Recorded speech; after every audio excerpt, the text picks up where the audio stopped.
او حدیث کې دی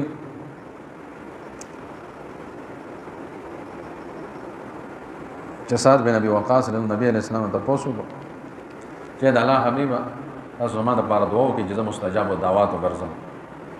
مستجاب الدعوات جوړ شو. مستجاب الدعوات هغه څه وي چې هغه دعا کوي او ډایرکټ قبلي. هغه دعا الله تعالی نه رد کوي. دعا ډایرکټ قبلي. ما ته دعا وکړي چې مستجاب الدعوات جوړ شو. چې نه پس کومه دعا غواړم چې بس الله هغه قبلي. نو نبی علیہ السلام ورته فرمایي یا سعد اطيب مطعمك تكون مستجاب الدعوات. اے سعد خپل خوراک دې پاک کا، یعنی حلال او پاک کیزه مال خوراک، نو تب مستجاب الدعوات جوړ شي.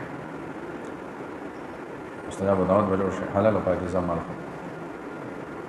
نو دغه کس نه مستجاب الدعوات جوړیږي چې کوم د حرام رضان ساتي او حلال دې اهتمام کوي.